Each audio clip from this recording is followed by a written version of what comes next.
Tribunal final judgment for presidential election petition outline out. See P2B's chances. Hello, people. Welcome back once again to my YouTube channel. I promised you guys in this particular channel that I'm going to break down all this particular thing that is happening in the election petition tribunal, and whatever document I've gotten from there, I'm going to release it to the online public and break it down in a layman's language for everybody to understand what is actually happening.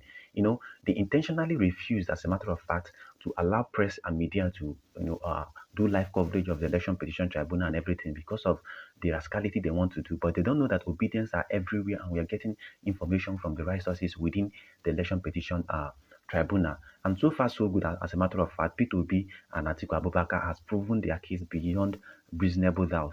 In fact, I told people that, in fact, I'm going to show you guys the final result and the final judgment outline, everything, and the way the judges, as a matter of fact, will base their judgment and everything, for you to see that P2B, as a matter of fact, has 99.9% chances of actually winning this particular election petition tribunal, and Tinubu does not even have up to 1% chance of actually remaining in that position. I told you guys that Tinubu is a temporary president. He's just sitting there for the meantime, because all the evidences that have been submitted against him, there's nothing that will make him to escape from his disqualification and all that. Well, before we dive into the cross of this particular matter, like I've often told you, if this is your first time of visiting this particular channel, do want to click on the notification button so I get notified whenever I drop important information like this. And equally share this video to obedience. Share this video so that people will know what is happening, because if you're not informed, you're deformed, and that is basically the truth. This is how APC is trying to rig out people, a lot of people. They don't want us to know what is happening. So if you don't share this information to a lot of people, they might not really know what is actually happening. And equally subscribe to this channel so that immediately I drop important updates about the election petition tribunal, you'll be the first to get the information. Now let's drive straight to the point. I told you that the outline, the election petition final judgment outline, is out. And this outline simply shows what are P2B's chances of winning, what are Atiku's chances of winning, and what are Tinubu's chances of winning, and probably what are the permutations, and probably what will happen to this and what will happen to who after the final judgment and everything. Well, I'm going to break it down for you with a chart, with a simple chart. As you can see on the screen, you can see this particular chart. Now, the chart is what we actually got from the election petition tribunal. Now, the first row is Tinubu. You can see the first row, the first column, sorry, is Tinubu disqualified. The second column represents election invalidated. Then the third column is FCT, 25% in FCT. While the last column there, while the fourth column there is P2B disqualified. Then the final column is the judge's decision, the presidential election petition tribunal judge's decision. Now, what this chart, let me explain what this chart means for you in the layman's language. Now, the first case scenario, the judgment that I'm going to give, the first case scenario is if Tinubu is being disqualified, if they know there signifies that Tinubu is not disqualified. So whenever you see Tinubu disqualified and say no, it means Tinubu will not be disqualified. That is the first case scenario. So if there is nothing like Tinubu's disqualification and the election was not invalidated and 25% in FCT is not necessary and P2B is being disqualified. They filed a case against P2B that P2B was not a member of Labour Party before he applied for the election and all that, which Supreme Court and the Appeal Court has even solved before. But let us try to analyze the first case scenario. So if Tinubu was not disqualified and the election was not invalidated and 25% in FCT was not needed and P2B is disqualified, that means Tinubu's election will be affirmed. Now, the second case scenario is if Tinubu is not disqualified and the election is not invalidated and the FCT, as a matter of fact, is not necessary, the 25% in FCT is not necessary, and P2B is disqualified, yes, then Tinubu election is still affirmed. Now, the third case scenario is if Tinubu is not disqualified and the election is not invalidated and FCT and having 25% in FCT is compulsory, that is the yes you are seeing there, and P2B, as a matter of fact, is disqualified, then it means that there will be a rerun. That means Tinubu and Atiku will be in a runoff election. Tinubu and Atiku will be in a runoff election for the third case scenario. Now, for the fourth case scenario, if Tinubu is not disqualified, and the election is invalidated, being the yes, the fourth one being the yes, and 25% in FCT, as a matter of fact, is compulsory, and P2B disqualified because of whatever reason Tinubu gave, then there will be a rerun for 17 parties or candidates without Obi and Labour Party.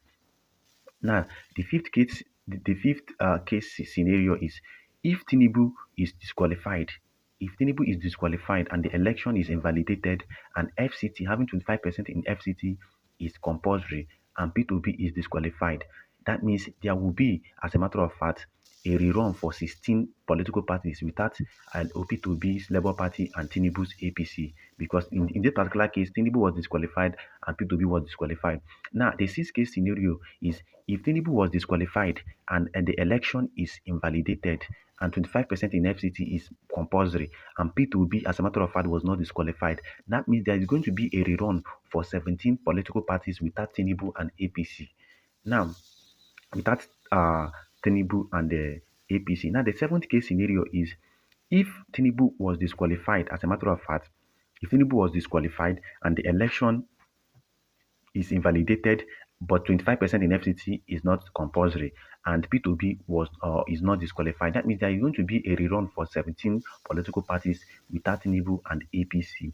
Now, the ninth case scenario is if, as a matter of fact, Tinubu was disqualified, but the election was not invalidated, and 25% in FCT is not necessary, and P2B, as a matter of fact, was not disqualified, then that means Atiku will be declared winner since he has the highest number of votes after Tinubu. Now, the tenth case scenario is if Tinubu is not disqualified, but the election is invalidated, and 25% in FCT is compulsory, and P2B is not disqualified. That means there is going to be a rerun for 18 presidential candidates. Now, the 11th case scenario is if Tinubu was not disqualified, the election was invalidated, and 25% in FCT, as a matter of fact, was not compulsory, then P2B is not disqualified.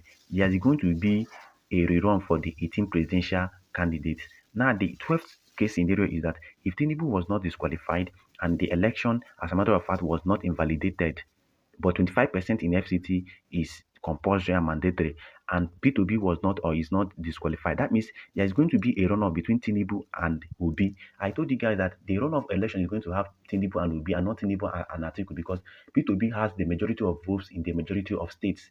It's not who got the highest number of votes according to the election. No, who got the majority of votes in the majority of states. So that is what this 12th case scenario is saying, that if Tinubu is not disqualified and the election is not invalidated, but 25% is compulsory, that means, and P2B is not disqualified, that means that there's going to be a runoff election between Tinubu and Obi. Then if Tinubu was disqualified, as a matter of fact, and the election is invalidated, sorry, if Tinubu is disqualified and election is not invalidated, but 25% in FCT and P2B is not disqualified, as a matter of fact, there's going to be a runoff between Atiku Abubakar. There's going to be a runoff election between Atiku Abubakar and P2B because Tinubu was disqualified. So these 12 case 13 case scenario are the possible, are not the possible. These are the map and the outline judgment that the election petition tribunal judges will choose either of these to give their final judgment. And as a matter of fact, you could see from all the evidences that have been submitted to the election petition tribunal that Tinubu will surely and must surely be disqualified. So we are just trying to look at the possible cases scenario that the tribunal judges will give. But Tinubu disqualification is a must and is a constant. Well, I would like you guys to drop your comments in the comment section. Tell me what you think about this 13 case scenario of the possible judgment that the election petition tribunal judges will give.